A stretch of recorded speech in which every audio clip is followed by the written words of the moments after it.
Livro do profeta Oséias, capítulos 7 e 8. Capítulo de número 7 vai falar acerca da iniquidade dos reis e dos príncipes. Há um provérbio que diz que o povo tem um rei que merece. Esses homens, eles têm, através da influência e do poder na execução de leis, eles têm condição de influenciar uma nação inteira. E ficando apenas um remanescente de conservadores que vão sofrer muito por se manterem fiéis. Mas esses reis, ao invés de levarem o povo a Deus, eles afastavam o povo de Deus. Não é diferente hoje, quando nações que têm presidentes ímpios ou estados com seus governadores corruptos, ímpios, eles acabam levando esse povo a se afastar de Deus através de leis imorais, legalização da maconha, legalização do aborto, ideologia de gênero, exatamente o que nós estamos vivendo na nossa nação e analisando o perfil dos ministros, o perfil dos governadores, nós percebemos que o Brasil também está debaixo de um juízo de Deus. O Senhor requer arrependimento do seu povo. A vontade do Senhor não é ver o seu povo sofrer. A vontade do Senhor é que haja arrependimento. Mas esse povo não se arrependeu. Deus estava com um remédio para curar esse povo, mas esse povo não queria o remédio de Deus. O Senhor diz, olha, verso 4, todos eles são adúlteros. Verso 5, se tornaram doentes com a excitação do vinho e passaram a escarnecer de Deus. Deus, então, compara a três elementos. Há um pão não virado, que assa de um lado, queima de um lado e o outro fica cru, falando que Israel não teve um relacionamento de verdade com Deus, não foram completamente santificados. O Senhor compara também a uma pomba enganada que vai voando sem direção e acaba caindo numa armadilha. E, verso 16, o Senhor também compara a um arco enganoso. Aparentemente, se aponta esse arco para uma direção certa, mas quando solta a flecha, ela não atinge o alvo. Um dos conceitos de pecado na Bíblia é a amartia, que significa errar o alvo, não acertar o alvo da moralidade de Deus. Israel, além de viver no pecado, além de ir após outros deuses, o pecado dessa nação foi rejeitar a Deus, como está escrito no capítulo de número 8. Verso 3, rejeitou o bem. Verso 14, se esqueceu do seu Criador. Cresceu, multiplicou cidades, ficou rica, próspera e se esqueceu do Senhor. Então, o pecado que Deus está usando aqui, o profeta, para acusar essa nação, é o pecado da rejeição. Nós percebemos no tom de voz do profeta, nas suas palavras, ele falando de uma maneira muito enfática, porque ele havia sido abandonado por sua esposa, traído. Sua esposa preferiu os amantes, preferiu o prostíbulo, e assim está a nação de Israel, rejeitando o seu Criador. Deus estava ali com um remédio, pronto para aplicar esse remédio para que eles fossem curados, mas eles não quiseram ser curados, se tornaram hipócritas.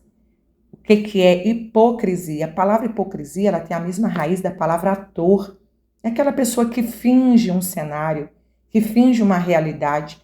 O Senhor diz no verso 13 que não vai aceitar os sacrifícios deles, porque o Senhor não quer simplesmente os sacrifícios, o Senhor quer um relacionamento. O Senhor queria que eles abandonassem o pecado. E, assim como os pagãos faziam, ao invés de obedecerem a Deus, esses pagãos, eles acreditavam que oferecer oferendas aos deuses aplacariam a sua ira. Agora Israel está fazendo a mesma coisa. Então, o juízo de Deus seria inevitável. Livro do profeta Oséias, capítulos 9, 10 e 11. Capítulo de número 9, o Senhor vai falar acerca do pecado e das suas consequências. Deus mostra como foi que ele ajuntou o povo. Verso de número 10, achei Israel como uvas no deserto. E depois ele mostra como que essa nação vai se dispersar. E, como consequência, uma nação que cresceu tanto no deserto, uma família que cresceu tanto no Egito e depois se tornou uma nação tão poderosa, ela vai parar de crescer. Verso de número 11. Quanto a Efraim, ou Israel, a sua glória como ave voará. Não haverá nascimento, não haverá filho, nem concepção. Ainda que venham criar filhos, eu os privarei deles, para que não fique nenhum homem, porque ai deles quando eu me apartar. Seres humanos vivem como se Deus não existisse. E é muito comum, na hora de uma situação de aperto, esse ser humano buscar a Deus. Outros vivem como se Deus não existisse, não se importasse, não se relacionasse com o ser humano. É a teoria deísta, que acha que Deus criou o mundo, mas não se relaciona com o mundo. Mas ele está dizendo, ai deles quando eu me apartar. Ai de nós, se o Senhor se apartar de nós. Ai da nossa nação, ai da nossa casa, se o Senhor se afastar de nós. O Senhor tem tudo sob o controle das suas mãos. Mas, verso 17, ele diz que vai rejeitar esse povo. E eles vão andar desocupados entre as nações. Capítulo de número 10, o Senhor os acusa de que a abundância do fruto, a multiplicação da prosperidade, fez eles se afastarem de Deus. Quanto mais o Senhor os abençoava, mais eles multiplicavam os seus altares. Verso 2, o coração desse povo estava dividido. E Deus não aceita que o nosso coração esteja dividido. A vida do cristão deve ser exclusiva para Deus. Aquelas pessoas que não conhecem a Deus, não conhecem a santidade de Deus, elas criticam, dizendo que os cristãos pregam um evangelho exclusivista. Sim, porque Deus não aceita dividir o trono do nosso coração com o mundo. O Senhor não aceita a mistura do santo com o profano. O Senhor não aceita a mistura da verdade com a mentira. O céu é exclusivo. Por isso o Senhor está dizendo para eles, olha, vocês semearam, verso de número 13, impiedade, e vocês estão colhendo perversidade. O Senhor mostra aqui, Gálatas capítulo 6, versos 7 a 9, a lei da semeadura. E o convite do Senhor através de Oséias é, verso 12, semeai para vós em justiça, ceifai segundo a misericórdia, lavrai o campo da lavoura, plantem justiça para colher em justiça. Plantem o que é certo para colherem coisas boas. Quando? O final do versículo diz, hoje, esse é o tempo de buscar o Senhor. Busque o Senhor e não pare, vá buscando até que Ele venha e faça chover a justiça sobre vós. Capítulo 11 vai registrar o texto mais conhecido, que mais representa o lamento de Deus sobre esse povo, quando Deus mostra o tamanho do seu amor e o tamanho da ingratidão da nação. O Senhor compara como se a nação fosse um menino que ele chamou de filho e ele cuidou, mas esse filho rejeita todo o cuidado desse pai. Verso 3, esse pai ensinou o filho a andar, tomou pelos braços e atraiu, verso 4, com cordas humanas, deu mantimento, cuidou em todas as áreas desse povo, guiou pelo deserto, concedeu alimento, proteção, livramento. E o que é que esse povo faz agora? Esse povo agora está sendo ingrato, abandonando o Senhor e indo após esses deuses. Aqui fica registrado um versículo que fala da misericórdia de Deus. Verso 8, que é um dos textos principais. Como te deixaria, ó Efraim? Como te entregaria, ó Israel? Está mudado em mim o meu coração, todos os meus pesares juntamente estão acesos. Verso 9, não executarei o furor da minha ira, não voltarei para destruir Efraim. Por quê? Porque eu sou Deus, eu não sou homem. Eu tenho uma promessa sobre esse povo e eu vou cumprir essa minha promessa. Eu não vou destruir a nação totalmente. Eu vou permitir que vocês passem. Esse capítulo resume o que o profeta foi chamado para falar com a nação. Falar sobre o amor de Deus incomparável. Assim como Oséias amou aquela esposa, trouxe-a de volta. O Senhor ama o seu povo. E, em outras palavras, o Senhor estava dizendo: eu vou continuar sendo o seu Salvador. Um dia vocês se voltarão para mim. Um dia vocês voltarão e eu exercerei um reino sobre vocês. Então, eu estou exercendo a minha misericórdia sobre vocês. Esse é o amor de Deus por nós.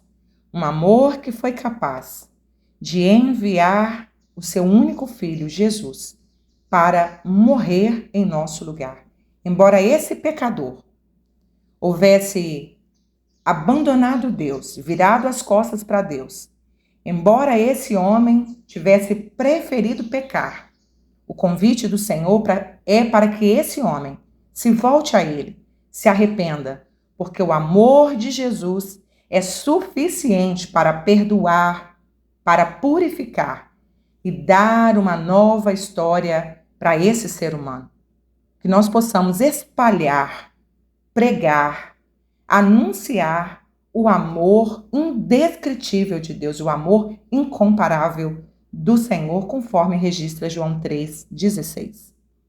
Livro do profeta Oséias, capítulos 12, 13 e 14. O profeta Oséias, ele está aqui terminando a sua mensagem, as suas profecias, e ele faz um resumo da história de Israel, mostrando o histórico dos pecados que esse povo praticou.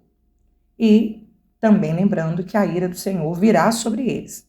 Ele mostra a aliança de Israel com outras nações pagãs e agora também o reino sul, que é Judá. Versículo 2 mostra que a ira do Senhor também virá sobre Judá.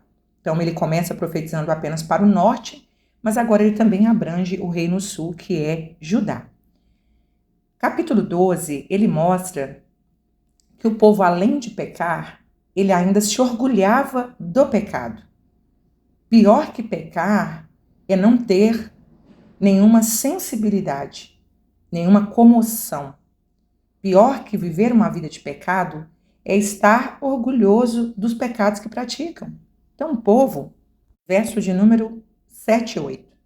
O povo tem nas mãos uma balança enganosa e ama a opressão. Mas diz: contudo, me tem enriquecido, adquirido grandes bens em todos os meus esforços. Não acharam em mim iniquidade alguma, nada que seja pecado. Percebe o nível de insensibilidade do povo? Quantas vezes nós falamos de Jesus para alguém e a pessoa diz: não, eu não preciso de arrepender. Eu nunca matei, eu nunca roubei.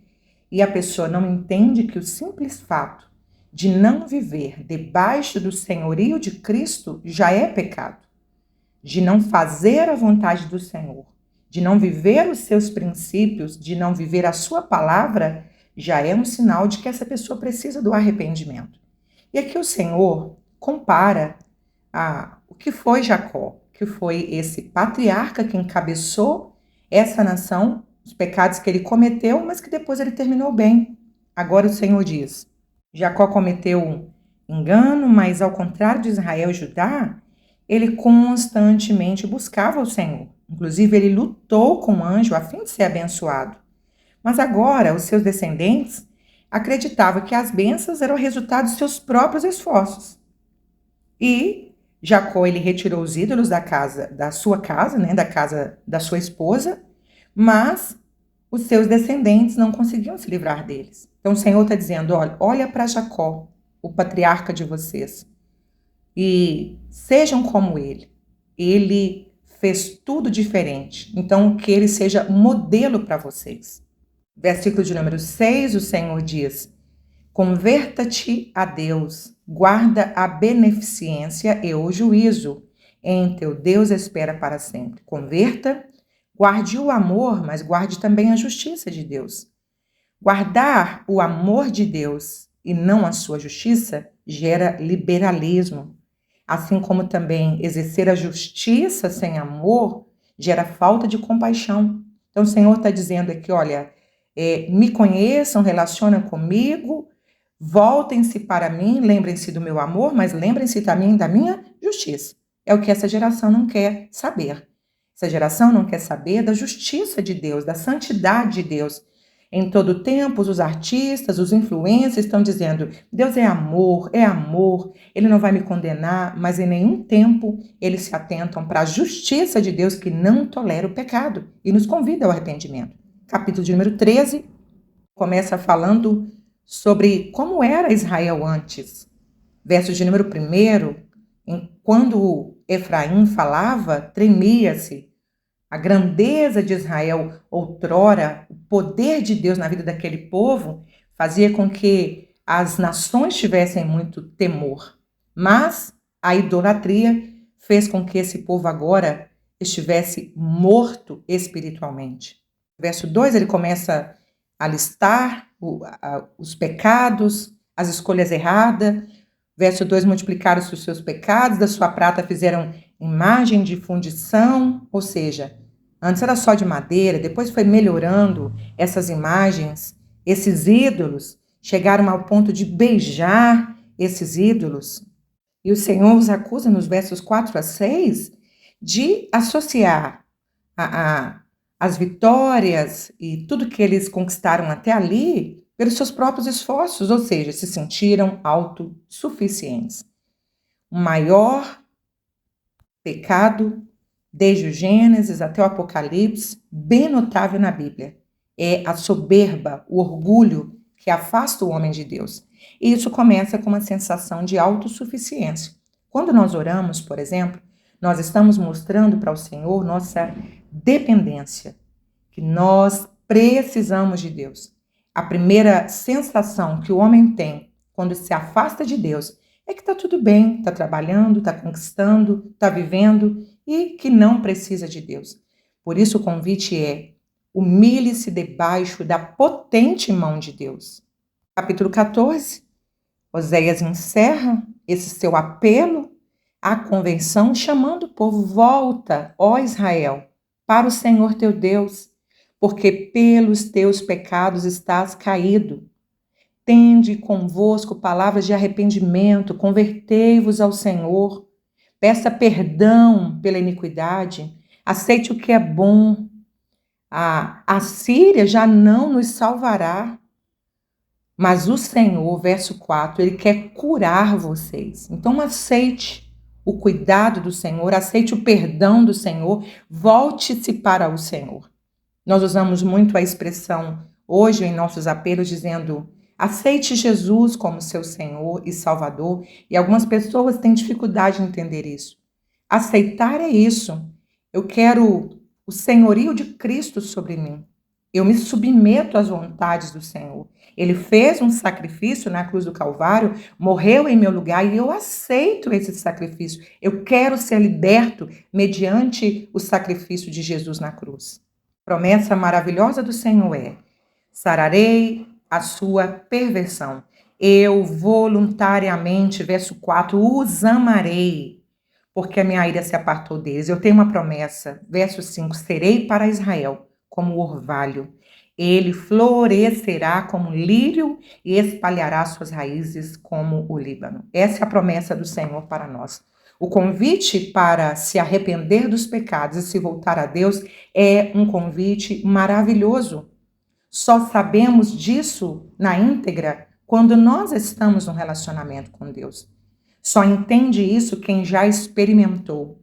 Mas não existe melhor convite na terra do que se voltar para Deus e ser cheio do Espírito Santo. Viver uma vida plena no Senhor, longe desse mundo pecaminoso, estando nele, mas não pertencendo a ele.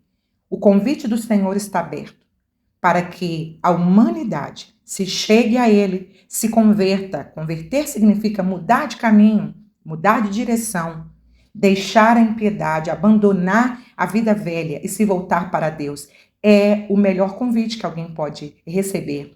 E além da salvação, que é o bem maior que nós temos, ainda nessa vida o Senhor promete nos dar uma vida plena, uma vida abençoada, que possamos espalhar esse maior convite sobre essa terra.